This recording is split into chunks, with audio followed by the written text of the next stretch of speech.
and the pressure was never greater than in 1963. Early in the year, Dr. King and other black leaders decided to focus on what they called the most segregated big city in the United States, Birmingham, Alabama. The black leaders planned a highly visible demonstration of their demands for equality.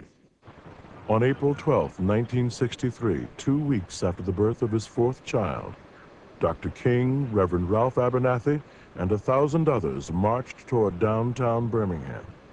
The marchers were in deliberate violation of an order by Police Commissioner Bull Connor expressly forbidding demonstrations. The mass arrests began. As expected, King and Abernathy were arrested and jailed along with many others. King was held for 24 hours in solitary confinement until President Kennedy personally interceded with Birmingham officials. On May 2, 1963, a large group of black children joined the Birmingham protests. After a speech by King, they moved toward downtown. Again, the police began making arrests. The same buses that transported the children to segregated schools were now being used to haul them to segregated prisons. Before the day was over, almost 1,000 children were in jail. A day later, another 1,000 children joined the march. This time, the authorities resorted to violence. The marchers were blasted with fire hoses, beaten with clubs, attacked by police dogs, and gassed.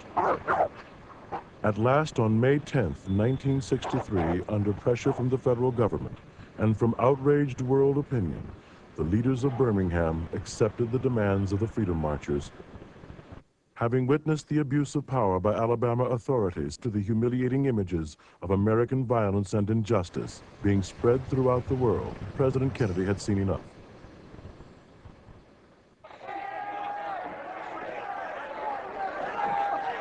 The events in Birmingham and elsewhere have so increased the cries for equality that no city or state or legislative body can prudently choose to ignore them. Kennedy agreed to push landmark civil rights legislation through Congress. Next week, I shall ask the Congress of the United States to act, to make a commitment it has not fully made in this century to the proposition that race has no place in American life or law. In June, Dr. King and civil rights leaders met with the president to announce plans for a march on Washington in support of the Civil Rights Act.